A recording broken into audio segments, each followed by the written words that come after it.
Welcome to another comparison test of luxury sports sedans. Remember the Acura TLX Type S and the Lexus IS350 F Sport? That was during the summer on a racetrack. Watch that video, but then keep watching this one because I'm here in the dead of winter with two really hot sports sedans, BMW M440i xDrive and the Genesis G70 3.3T Sport. Both cars pretty much new. This is all new for 2022. That's a refresh, a lot of new things. I'll tell you about that later. And they're both loaded. They both got turbo 6s with over 360 horsepower. Both cars represent the soul of each brand. I'll show you why. The 4 Series and the G70 are my kind of cars. Luxury sports sedans. They have the style to make me look and feel good about myself. The interiors take away my stress. And when I want to go fast, they deliver a satisfying punch, but never too much that I can't handle it. They're everything I want in an everyday car. But how they do all this, that's what makes them special.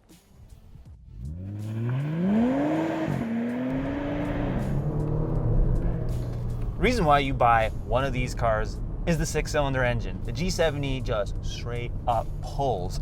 I honestly think it's making more power than it's suggesting.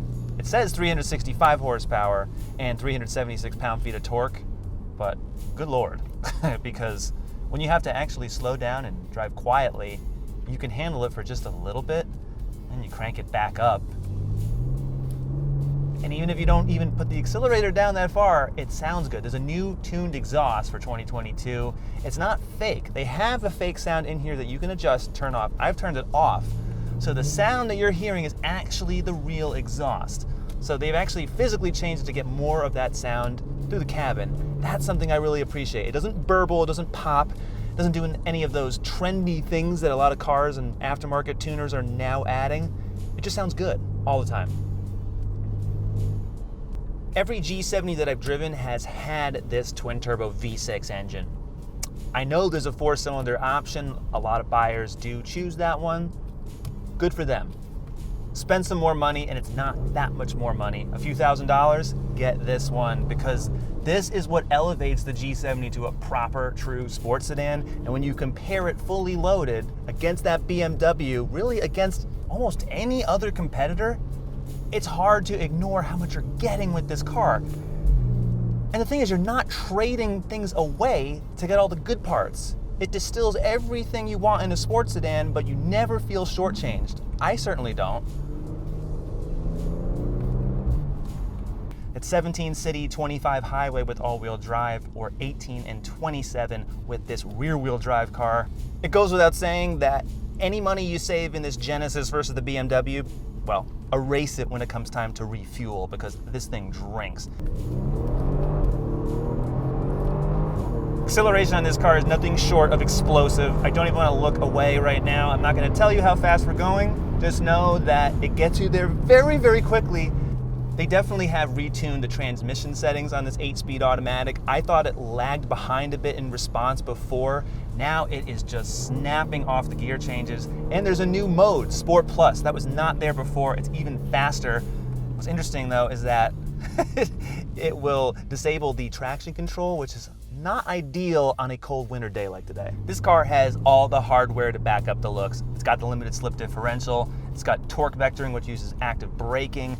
It's got adaptive dampers, the Brembo brakes, the staggered size tires. So it's not just looks, it's real performance, and I feel it. The steering feels so natural. It's one of the best electric assist systems that I've tested in quite a long time. I liked this car when it came out for 2019. I'm still loving it right now in 2022. I hope they keep making a car like this for years to come. I really like it that much. Even in comfort mode, it's never totally the plush experience that M440i has. And it's weird that an M performance car is riding softer than this Genesis. But that's the world we live in these days. There's less, I would say, variance between the different damper settings on this car. It's kind of always firm. It's never out of whack. It doesn't punish you. You feel fine. My back's still okay. It's very comfortable. Quiet as heck in here. No problem there. But the BMW definitely has an added degree of comfort in that comfort mode. It truly is literally comfort. Whereas the G70 is just sort of like, hey, I'm gonna back off from being a full-blown crazy person behind the wheel. And then when you switch it back to sport, you get the ride you pay for. And the fact that most people don't even know what it is That's the best part, it's stealth. So when you step up to an M, this is not the full M4, but an M440i, you get a 3-liter inline 6, which I think is some of BMW's best work. Inline 6s are what made this company really famous. The inline 4s as well, but the inline 6, truly. BMW hallmark of smoothness, great sound, just excellent power delivery. That's why Mercedes is going back to inline 6s. BMW never stopped building them. They've just restricted them more to top performance trims or mid-tier performance trims like this car. I think it's worth the money. Is it worth the money versus that G70? Well, it gets a little tough when you add options. This thing makes 382 horsepower and 369 pound-feet of torque. And now it's paired with a 48-volt hybrid system. That's not really a true hybrid where, you would run on electric power like a Prius. It's really there like in Mercedes and other new cars to cut the drain on the engine. So instead of the starter motor and alternator, it's using a belt starter generator. That's an electric motor. That is powered by a separate 48-volt system that's obviously a lot higher than the regular 12-volt. So it'll shut the engine down more often. It's supposed to save fuel in theory, but when you pair it with the letter M, you're not saving fuel, you're just going faster. This is really a 3 Series with a bigger nose and a sharper coupe roofline. That's it. So dynamically, it drives the same as an M440i. No big deal there. It's just a matter of what you want to choose. Visibility is actually still pretty good all around. I like these seats. They hug you pretty well. No complaints there. The driving position is really good. It's classic BMW right here. You can see out, it's practical. Nothing is distracting. It's all about driving. There's a lot of technology in here. I'll walk you through that later when you're on the road. Pretty awesome. Now, a lot of the things that make the G70 so great, you have to pay extra for with an M440i. You don't even get extra cooling fans. That's a separate package. I guess that's not as important with a hot turbocharged engine under the hood, if it's 90 degrees out. Yeah, you gotta pay extra for that. You gotta pay extra for adaptive dampers. But once you do, and that's the thing about BMWs, you always have to pay more. Doesn't matter what you're talking about, in what year, from now until forever, you're gonna pay a lot more for it. But once it's all together, yes, I think BMW knows how to tune their cars. I'm not in love totally with this steering. Unlike the Genesis, I feel more connected to the road all the time in that car. Funny enough, because Genesis is really patterned after older BMWs. But right now, BMW is definitely, well, they're better at doing comfort, where a lot of other companies are now almost better than BMW at doing the full-on sport.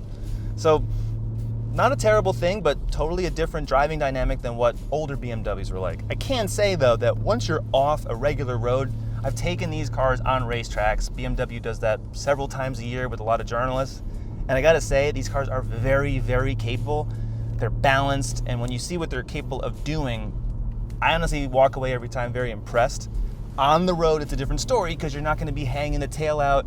You can't be going ridiculously fast unless you want to wreck. So, on the road, sometimes you lose some of that edge compared to the Genesis, which when you're going slower is still really, really good. This BMW, you just gotta have to wind it out a little more to bring out the full goodness of it.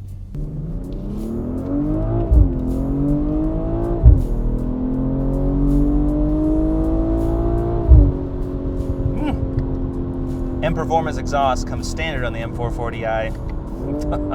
So does all that power.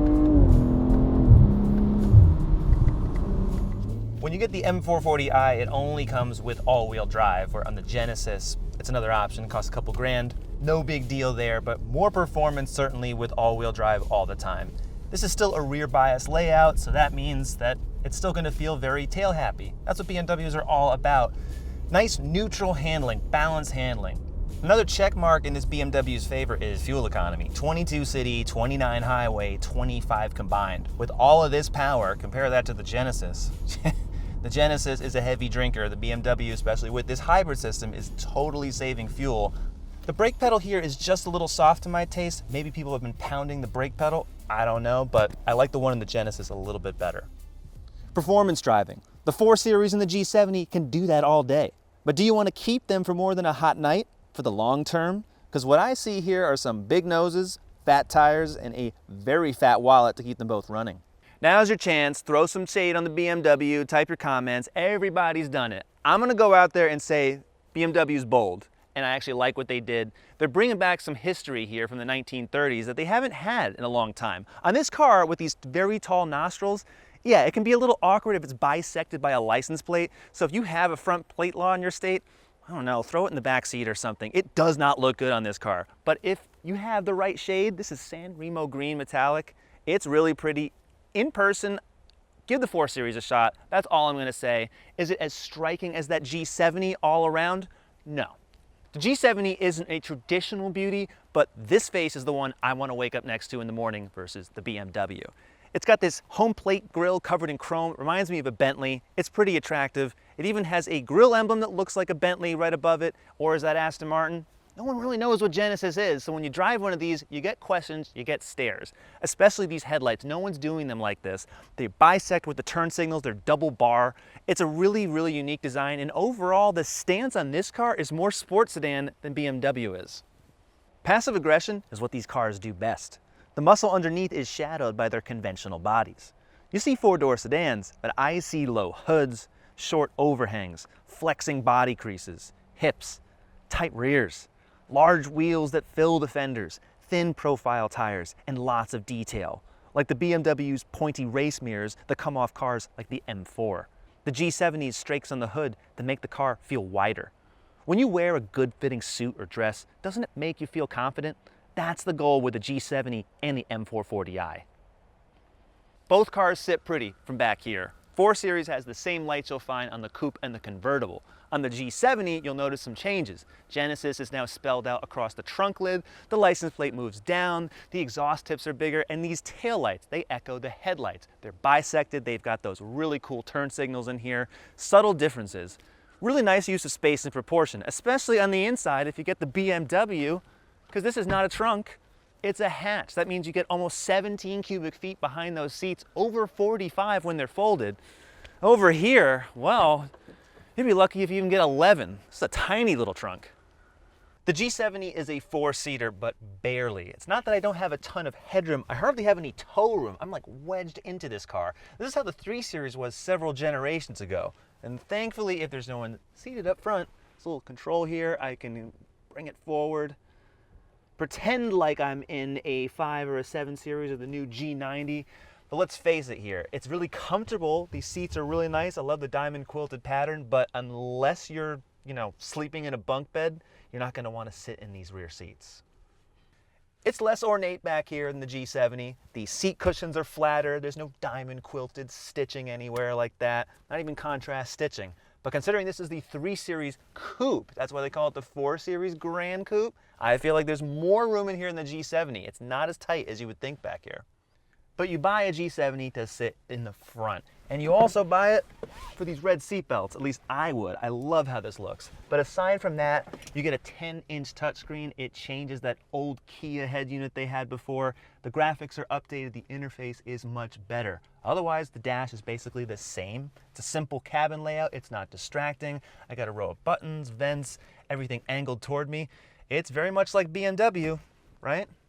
The technology is way better than in previous G70 models. It wasn't bad before, but the layout is simpler. It matches what current Hyundai and Kia models have, and that's not a bad thing. I do wish that Genesis had a very specific reskin for this car. The G80 sedan and the G90 do a better job with that, but as it stands, you're gonna like what you find in here. Now, things like what you use in the setup, for example, lots of easier ways to look at vehicle settings. There's so many active safety features standard here that will be optional in the BMW. The head-up display, custom driving modes. You can change the instrument cluster on here, whether you want a welcome sound. There's so many fun things. Some of them are not useful, like, making chimes at you and showing you if there's a smart trunk. You can use that yourself with the key fob, but the point being is that if you wade through all these settings, you'll find a lot to use, probably a lot that's very convenient. There's a new instrument panel with a half-digital screen for the tachometer, and it spins counterclockwise. That's kind of interesting. I would prefer it to go all analog or all digital, because to be honest, all this information in the center screen, it's not really much different or bigger than before. But you'll get used to it. It is nicer, and you can do this. Blind spot cameras right in the screen. I love that. This is the interior that Genesis benchmarks when it comes to sports sedans, because BMW keeps it simple. Heck, it's not even all that luxurious, but it's not distracting. Everything is right where you need it. And even though there's digital screens in here, this looks the same like every BMW has for the last 30 years. That's a good thing. Now these seats are Sensitech. It's BMW synthetic leather. It's not real leather, but everything you touch has a nice grain to it. The fit and finish is really good in here. BMW iDrive is now in version 7.0, and it's definitely leaps and bounds what you'll find in a lot of other luxury cars and Genesis. Touchscreen, you can customize all these apps on the front here that show you live information like local traffic conditions, or you can use the rotary knob down here, which is also a touchpad. It's got buttons. There's so many different ways to interact with it, and it's easy. There's also a voice assistant. Hello, BMW. You can do things like that if you like. Wireless Apple CarPlay, a lot of active safety features. Of course, some of those come optional, but it does have an eye tracker on here that's watching my eyes so it knows that I'm watching the road, so it'll self-steer only when I'm looking ahead. Stuff like that is really useful. The more you poke around this interface, the more you find things like the 3D view camera. Now, other cars are now doing this, but BMW lets you send this image to your smartphone so you can see if someone parks next to you. It's pretty cool. All this type of stuff is not available in a lot of other luxury automakers, and you really have to poke through this system. There's so many different settings. It's really easy to actually use. Less cumbersome than it looks like online owner's manual. When you compare it to what's in the G70, this is definitely leaps and bounds ahead. So if you're into tech, this is probably your car. As you might guess, the BMW costs more, way more. The M440i Grand Coupe starts at $58,200 before any of the options that are standard on the G70, like semi-automated driving, 360 cameras, and heated front seats. The G70 3.3T with all-wheel drive in the Sport Prestige package ends at $53,620. The car here is a little less since it's the rear-wheel drive version. The BMW is $67,520. Both cars come with 3 years of included service, which is pretty good. The G70 has another year and 10,000 miles on the warranty for 5 years, 60,000 miles. Even if I had tested a 3 Series like an M340i versus the M440i Grand Coupe, when you load it up like the G70, it's gonna cost you 10, even 15 grand more to keep up. That's a price difference that I can't ignore. And to me, this is not about picking the cheaper car just because of cost. The G70 just speaks to me. It's more athletic, it's more involving. I like the style even more. And even though the technology is not as good as that BMW, and there's almost no brand recognition with this car, at least not yet, I think for the price, this does so many more things. What do you guys think? Want more luxury sports sedan comparos? We'll probably have them. We'll have a lot more cars coming in the spring and summer too. So subscribe to CarGurus, keep watching, and thanks for watching. We'll see you next time.